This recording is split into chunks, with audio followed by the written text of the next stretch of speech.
My name's Ethan. I'm 24, and if there's one thing I've always been proud of, it's that I never leaned on anyone else to build my life. I started working when I was 16, 2 jobs at once. In fact, during the day, I stocked shelves at a local grocery store, and at night, I flipped burgers at a fast food joint until closing. I'd come home smelling like fryer oil, my hands sore from lifting boxes, but even then, I knew I wasn't going to waste those hours. Every paycheck went straight into savings, with just enough skimmed off to cover gas, books, and the occasional cheap pizza with friends. By the time college rolled around, I didn't have the luxury of choice. I either figured it out on my own, or I didn't go at all. While most of my classmates could fall back on their parents for tuition or rent, I was up at dawn, working shifts before class and clocking in again as soon as lectures ended. It wasn't glamorous, and plenty of nights I questioned whether I'd make it through, but I did. No debt, no handouts, just stubbornness and a spreadsheet of expenses so tight that I sometimes joked my budget was held together with duct tape. And after years of grinding, I finally reached a milestone I had been dreaming of since I was a kid, buying my own car. Not just a beater to get from point A to point B, but my dream car. I'd been staring at it on posters in my room back in high school, watching reviews online late at night, when I should have been studying. It wasn't some ultra-luxury vehicle, but to me, it was everything: sleek, powerful, reliable, and most importantly, mine. No cosigner, no parent's name on the paperwork, just me. I remember the day I picked it up. The salesman handed me the keys, and I sat there in the driver's seat for a moment, just staring at the steering wheel. For the first time, I felt like I had tangible proof of all those years of sacrifice. When I pulled into my parents' driveway to show them, I expected maybe a little bit of pride, a congratulations, or even a nice car. What I got instead was different. My mom's first words weren't, "That's great, Ethan," but, "Oh, you should let your sister, Chloe, drive this. She needs a car way more than you do." My dad nodded in agreement, like it was the most natural suggestion in the world. My sister, who was lounging on the porch scrolling through her phone, looked up with a smirk that made my stomach twist. "Yeah," she said casually. "I could use something reliable. My car's been giving me issues." The thing is, Chloe never had to work a day in her life if she didn't want to. My parents always covered her expenses, from her college tuition to her rent. When her old car broke down, they gave her one of theirs. She'd crashed it twice already, once because she was texting, the other because she thought red lights were more like guidelines. But here they were, looking at Meth's son who'd done everything himself and acting like it was my responsibility to just hand over the keys to the one thing I had worked toward for nearly a decade. I laughed at first, thinking it was some kind of joke. "No way," I said. "This is my car. I've been saving for years for this." My mom's face hardened immediately. "Don't be selfish, Ethan. Your sister needs it. You're young and single. You don't need something so extravagant." My dad chimed in. "She has responsibilities. You can always buy another one later." It was like a switch flipped inside me. I couldn't believe what I was hearing. I'd busted my back for this car, for this moment, and they were trying to guilt me into giving it up because Chloe, who'd never lifted a finger to earn anything, wanted it. I could feel my jaw clench, my pulse picking up. My sister didn't even bother hiding her grin. "I mean, you don't want to be the selfish brother, right?" she said, twirling her hair like this was already a done deal. I didn't argue right then. I just smiled tightly, said I was tired, and drove home. But that night, lying awake in bed, my thoughts kept circling. I realized this wasn't just about the car. It was about every holiday where Chloe's gifts were bigger, every argument where my parents took her side without listening to me, every time my achievements were brushed aside while hers were celebrated. The car was just the latest and most blatant example of how little they respected the work I put into my life. That was the first time I felt the real weight of it. The years of being dismissed, overlooked, and treated like I was less deserving. And it was also the first time I started thinking maybe it was time I stopped playing along with their version of family. And then, just a few days later, they pushed it even further. The next few days after I brought the car home were tense in a way I couldn't quite explain. Every phone call from my parents felt like it came with an agenda, and every text from my sister had this smug undertone, like she already believed the car was hers. At first, I brushed it off, telling myself I was just overthinking it. But then small things started happening that confirmed what I had feared. They weren't going to drop this. It started with my mom. She called me one morning while I was on my way to work. "Ethan," she said in that overly sweet tone she used whenever she wanted something, "your sister's car finally gave out." It won't even start. She's really struggling, and you know how important it is for her to have reliable transportation. I gripped the steering wheel tighter. Okay, but that doesn't mean I'm giving her mine. Mom, I worked too hard for this. Her voice sharpened instantly. You're being unreasonable. She has a job, Ethan. She can't just miss shifts because you're being stubborn. Families support each other. Isn't that what we always taught you? I almost laughed at that. Support each other. I had supported myself since I was 16. My sister had never once paid her own way. Still, I bit my tongue and told her I'd help look into cheap used cars for my sister. My mom sighed, disappointed, and said, "We'll see," before hanging up. That weekend, I drove to my parents' house for a family dinner. The moment I pulled up in my car, I saw my sister standing in the driveway, arms crossed, looking me up and down like she was already inspecting her new possession. "You really should let me take it for a spin," she said as I got out. "I need to get used to it before it's officially mine." I stared at her, stunned. "What are you talking about?" She shrugged casually, as if this was the most normal thing in the world. "Mom and Dad said you'd hand it over. They even told me I could start moving my stuff into the garage spot since you don't need it." Inside, the tension got worse. At the dinner table, my parents acted like referees in a game I didn't even agree to play. My dad looked at me sternly. "Your sister's car is gone. She can't afford to buy something decent right now, and you're in a position to help. It's only fair, Ethan. You don't have kids to worry about. You don't have a mortgage yet. You can always buy another car down the line. Think of this as doing your part for the family." I set down my fork slowly. I'm not giving up my car. I saved for this for 8 years. Why is it always me who has to sacrifice? My mom pursed her lips, her eyes flashing. "Because you're the strong one. You can handle it. She's delicate." I nearly choked on my drink. Delicate. My sister was 22 years old, fully capable of working, and had been bailed out of every mess she'd ever created. The word delicate was just another excuse to keep enabling her. Dinner ended with my sister sulking and my parents glaring at me like I had just committed some crime against the family. As I left, my dad muttered under his breath, "You're making things harder than they need to be." That line stuck with me. It wasn't about fairness or logic. It was about control. They expected me to roll over and do what they wanted, the same way I always had when I was younger. A few days later, the situation escalated even further. I got a call from my sister while I was at work. She didn't even bother with small talk. "Hey, where are your spare keys?" she asked casually. I froze. "What do you mean, where are my spare keys?" "Well," she said, dragging the word out like it was obvious. "Dad told me you'd come around eventually, so I figured I'd save you the trouble. I need to start using the car this week, so just tell me where they are. I'll swing by and grab them." My jaw dropped. "Are you out of your mind? You're not touching my car. Do not show up at my place looking for keys." She huffed like a child being told no. "Wow, Ethan, you're seriously going to play this game? Mom and Dad said you'd do the right thing. I don't know why you're dragging it out. Honestly, it's embarrassing." I hung up on her, but I couldn't shake the unease. It was becoming clear that they weren't just trying to persuade me anymore. They were actively planning around me, like my refusal didn't even matter. The following weekend, I stopped by my parents' house again, and this time, I noticed something that made my stomach drop. On the kitchen counter sat a shiny new insurance card with my car's make and model on it, but my sister's name listed as the driver. I held it up, my voice trembling. "What is this?" My mom barely glanced up. "Language, Ethan. We're just being practical. Once you see reason, everything will already be set up. No point dragging this out." That was the moment it hit me like a brick. They weren't waiting for me to agree. They were moving forward as if my decision didn't matter at all. And that was the moment I realized things were about to get a lot uglier. I didn't sleep much after finding that insurance card. My mind kept replaying the scene in the kitchen. My mom's casual dismissal, my dad's silence, my sister's smug assumption that everything was already hers. It wasn't just about entitlement anymore. It was about erasing my choice, my voice, my rights over something I had worked my entire young adult life to achieve. I decided to keep my distance for a while, but distance didn't mean peace. A week later, I came home from work late one night and noticed something strange. My car, usually parked neatly in the spot I always left it, was crooked not just slightly, but angled across the lines like someone had rushed it back into place.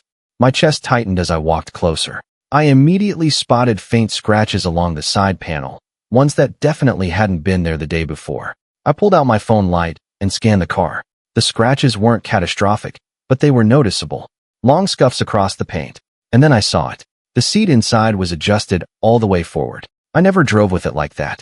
Someone had been in my car. My heart was pounding as I checked my apartment. The spare key, which I always kept in the drawer by my bed, was gone. I didn't even need to guess who it was. My sister must have taken it. And if she had the spare, it meant one of two things. Either my parents had given it to her, or she had gone into my place and taken it herself. Both options made me feel sick. I called my mom immediately. "Where's my spare key?"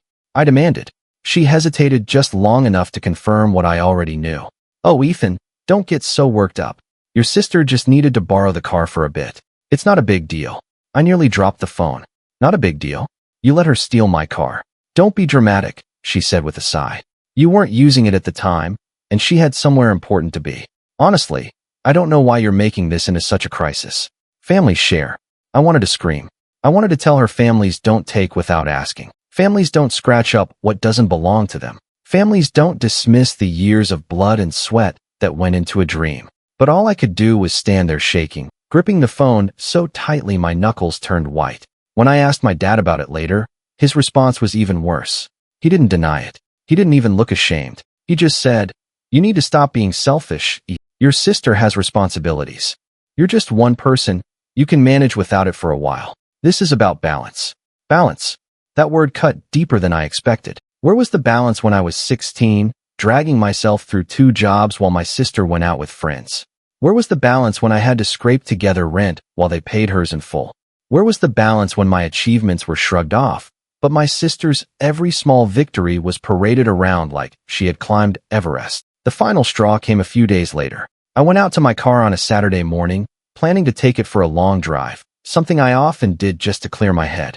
But when I opened the door, I froze. There was a pink travel mug sitting in the cup holder, half empty, lipstick stains on the rim. My sister didn't even try to hide it this time. She was using my car like it was hers. I stormed into my parents' house that afternoon, clutching the mug in my hand like evidence at a trial. My sister was sitting on the couch, scrolling through her phone, and when she saw me, she smirked. "Oh, don't look so serious. I just needed it for errands. Relax." I threw the mug down on the table in front of her. "You scratched my car. You took my key. You're acting like it's yours when it's not." My mom rushed into the room, eyes flashing. "Ethan, lower your voice. You're scaring her. She's not scared. She's smug because you're letting her walk all over me." I snapped back, and that's when my sister, without missing a beat, leaned back and said, "Honestly, Ethan, maybe if you weren't so obsessed with controlling everything, you'd be willing to help out once in a while. It's just a car. You'll get another one. This one is better off with me, better off with her." I stood there, stunned into silence, as my mom nodded in agreement and my dad looked at me like I was the problem. Something inside me shifted in that moment. It wasn't anger. It was clarity. The betrayal wasn't just that they had taken my car behind my back or that they dismissed the damage like it was nothing. The betrayal was that my parents, my own family, had chosen to side against me again and again until there was nothing left to give. I walked out of that house with my hands trembling, my stomach in knots, and a cold determination forming in the back of my mind. If this was the game they wanted to play, then fine. But I wasn't going to keep letting them write the rules. Because the truth was, they hadn't just taken my car. They'd crossed a line I could never uncross. After that day, something inside me cracked. I didn't yell. I didn't argue anymore. I just shut down. It was like all the energy I had spent defending myself drained out of me in one instant. And what was left was this hollow ache that followed me around everywhere. For the next week, I avoided my parents' house entirely. But even at home, the reminders were everywhere. My car didn't feel like mine anymore. Every time I slid into the driver's seat, I smelled that cheap perfume my sister wore, faint but lingering. The scratches on the side mocked me, catching the light every time I walked past. I started double-checking the locks on my apartment door, paranoid they'd find another way in to grab the spare key. I'd drive to work and wonder if I'd find it missing in the parking lot by the time my shift ended. That thought made me nauseous because it wasn't just paranoia. It was a possibility. They had already shown me they didn't care about my consent. They had already crossed that line. At work, I was distracted. My boss even pulled me aside one afternoon, asking if everything was okay. I lied and said I was just tired. But the truth was, my family drama had sunk its claws into every part of my life. I couldn't focus. I couldn't sleep. Nights were the worst. Lying in bed, staring at the ceiling, replaying every moment where I should have stood up for myself harder, louder, sooner. But it was always the same realization. No matter what I said, They didn't respect me. And yet, even in that fog of exhaustion and hurt, part of me started calculating. The thing about being on the receiving end of betrayal is that it forces you to reevaluate everything. I thought back to high school, to all the times I took on extra shifts so my sister could have weekends free. I thought about the birthdays where I got a practical gift while she was showered with whatever she asked for. I thought about college, scraping together tuition payments while she got checks written to her without question. The pattern was obvious now, so painfully obvious that I felt foolish for not recognizing it sooner. This wasn't a one-time betrayal. It was years of conditioning me to accept less, to take the scraps while she feasted. So I withdrew. I stopped answering their calls right away, let texts sit unread, and when I did respond, it was short and clipped. My parents accused me of being cold and ungrateful, but I just didn't have the energy to argue anymore. My sister, meanwhile, flaunted her new arrangement. She'd post pictures on social media with captions like "errands in my ride," or "so glad I have a reliable car now." Seeing her grin behind the wheel of what I had bled for made my chest burn. But instead of exploding, I started thinking, quietly, carefully. I pulled out a notebook one night and began listing options. Sell the car. Lock it down with better security. Report the scratches and damage to my insurance. Every path had complications, especially with my family involved. But writing it out made me feel like I wasn't powerless anymore. At my lowest point, I sat in the car late at night, hands gripping the steering wheel, whispering to myself, "You earned this. Don't let them take it away." My reflection in the rearview mirror looked tired, almost unrecognizable. But there was a flicker of something else there, too, a spark of resolve. I realized then that walking away might not mean literally abandoning the car or my family. It might mean walking away from being the person they expected me to be, a compliant, self-sacrificing son, the one who gave until there was nothing left. It hurt. God, it hurt to accept that my own parents saw me as a resource instead of a son, that my sister viewed me not as a brother, but as an ATM with wheels attached.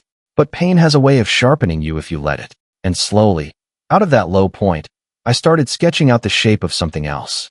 Not revenge, not yet, but the beginnings of a plan. Because if they thought I was just going to crumble and hand over the keys, they had no idea who I was anymore. The weeks that followed were some of the hardest of my life, but strangely, also the most clarifying. Hitting rock bottom stripped away the illusions I'd carried for years that maybe one day my parents would treat me fairly, or that my sister would grow out of her entitlement. Once I let go of that hope, I could finally focus on something I had always been good at, building. I threw myself into work with a focus I hadn't felt in months.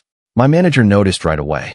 Instead of dragging myself through shifts, I started volunteering for projects, staying late, not out of desperation, but because I wanted to prove myself. Within 2 months, I was promoted.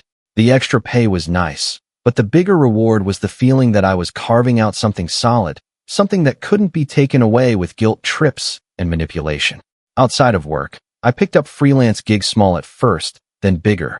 I had taught myself coding during college, mostly as a side hobby, but now I leaned into it, taking contracts in web design and back-end troubleshooting. Nights that I used to spend staring at the ceiling were now filled with projects that challenged me. The money started piling up faster than I expected. For the first time, my bank account had a cushion.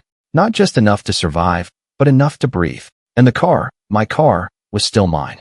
After the betrayal with the spare key, I changed the locks at my apartment, installed a small safe, and had the dealership reprogram a brand new set of keys. I didn't tell anyone. My sister ranted about how unfair it was that she suddenly couldn't find the spare anymore, but I ignored her calls. For once, I didn't justify myself. Meanwhile, my social circle grew. I reconnected with college friends who had moved into the city, people who didn't know me as the kid who always gave into his family, but as Ethan, the guy who worked hard, cracked jokes at the bar, and actually seemed happy. It was subtle, but I could feel it. My identity shifting away from being defined by my family's expectations and more by the life I was actually creating. One weekend, I took the car on a road trip with a couple of friends. We drove up into the mountains, blasting music, winding through roads that made me remember why I had dreamed of this car in the first place. Sitting at the overlook, watching the sunset reflect off the hood, I thought to myself, this is what freedom feels like. Not the absence of family, but the presence of choice. My choice. When I posted a photo from that trip, captioned simply, "Earned, not given," my phone buzzed relentlessly. Old classmates congratulated me. Coworkers joked about wanting a ride. And then, buried in the notifications were texts from my mom. Ethan, this is cruel. Stop rubbing it in your sister's face. Your father and I are very disappointed in you. You've changed, and not for the better. But here's the thing. For the first time, their disappointment didn't crush me. It didn't even sting. Instead, it lit something inside me. Because yes, I had changed, and I wasn't going back. I started investing too. Small at first, index funds, a modest retirement account, but then more aggressively, thanks to the extra income from freelance work. I watched as the numbers grew, slow but steady, proof that my future wasn't tied to anyone else's approval. My sister, on the other hand, was spiraling. Word got around that she had lost yet another job. She hopped between gigs, always with a story about how her boss was unfair or her coworkers didn't understand her. My parents picked up the slack, of course, covering her rent, paying her bills, excusing her failures. But I noticed something. They were starting to strain under the weight. Their sighs were heavier, their fights more frequent. And through it all, they still looked at me like I was the selfish one. But the higher I climbed, the less their judgment mattered. I was no longer the kid trying to prove himself at their dinner table. I was the man who had built his own life piece by piece, without their help. And with every new success, my confidence grew, not just in myself, but in the knowledge that I had leverage now. Because deep down, I knew it was only a matter of time before they came asking for more. And when they did, I wouldn't be the same Ethan they thought they could push around. It didn't take long for my parents to test me again. They had grown used to a version of me who would bend under pressure. So when they realized I wasn't folding this time, they shifted their tactics. Instead of outright demands, they tried manipulation, guilt trips masked as family concern, subtle digs about how I was drifting away, pointed reminders that family comes first. But here's the thing, I had changed, and with every guilt-laced message, I only felt more certain that I needed to protect what I had built. The turning point came one Sunday afternoon. I got a call from a family friend, Mr. Hayes, a neighbor who had known me since I was a kid. His voice was cautious. Ethan, I think you should know. I overheard your parents talking about you at the store. They were saying how ungrateful you've become and how it might be time for them to take control before you ruin everything you've earned. My stomach dropped. Take control? What do you mean? He hesitated. From what I gathered, they're thinking about legal angles. Something about family rights and how you owe your sister support. They said, you're too stubborn to see reason, but they'll make you. I hung up the phone and sat there, stunned. It sounded absurd. Parents suing their own son? But then again, hadn't they already justified taking my car without permission? Hadn't they already dismissed my boundaries like they didn't exist? To them, nothing was too far if it meant keeping my sister comfortable. That night, I stayed up late researching. I dug into property rights, insurance claims, and even scenarios where families tried to force financial support. What I found reassured me. Legally, my car and my assets were mine alone. They had no grounds. But the fact that they were even considering something like this lit a fire in me. It wasn't just about a car anymore. It was about control. So, I started preparing quietly. I met with a financial advisor, someone recommended by a coworker who knew I was starting to accumulate savings. We set up accounts in my name only, with added security steps to prevent unauthorized access. I learned about trusts, titles, and asset protection.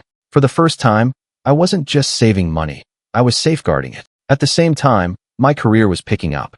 Another promotion put me in a supervisory role. And suddenly, I wasn't just earning more. I had influence. I had a team reporting to me, people who respected me for my work, not for how much I sacrificed at home. That power shifted something in me. For years, I had felt small under my parents' roof. Now, I wasn't small anymore. And then came the piece of information that tied everything together. At a casual work event, I overheard one of my colleagues talking about repossession policies and insurance fraud. He had a relative go through a messy case where someone tried to claim a car that wasn't theirs. The fraud was discovered instantly because of VIN tracking and ownership records. A thought sparked in my head. If my sister or parents ever tried to pull something like that, I could catch them in the act. Every document tied to my car title, insurance, financing was locked in my safe. I even ordered certified copies, just in case. It was like setting a chessboard. Each piece I put in place gave me a sense of control I'd never had before. My parents and sister still saw me as the same kid they could guilt and pressure, but in reality, I was sitting on a foundation they couldn't touch. I kept my distance but stayed polite, almost neutral. When my parents complained about money, I listened without offering. When my sister ranted about her latest failed job, I nodded without reacting. Outwardly, I was calm. Inwardly, I was tightening every screw on the life I had built, making it airtight. And then one evening, my sister slipped up. She came over unannounced, pounding on my apartment door. When I finally opened it, she stood there with her arms crossed, her eyes gleaming with that same entitled confidence I'd seen 100 times before. "You know, Ethan," she said smugly, "it's only a matter of time before Mom and Dad get this car situation sorted for me. You can keep playing stubborn, but in the end, I always get what I want." I didn't argue. I didn't raise my voice. I just looked at her, really looked at her. And for the first time, I didn't feel powerless. I felt ready. Because she was right about one thing. It was only a matter of time. But what she didn't know was that when the moment came, I'd already have every move prepared. The moment of truth came sooner than I expected. It was a Thursday morning, and I was halfway through reviewing a project at work when my phone buzzed with a call from an unknown number. Normally, I would have ignored it, but something told me to pick up. "Mr. Ethan?" the voice on the other end asked, formal and clipped. "This is Officer Miller with the local police department. We're calling regarding a report of a stolen vehicle registered in your name." My stomach tightened. "Stolen? What vehicle?" "Your car," he said. "It's currently in the possession of your sister, who claims it was gifted to her. We need you to come down and provide documentation." For a moment, I was silent, gripping the phone so hard my knuckles whitened. This was a move they had been building toward.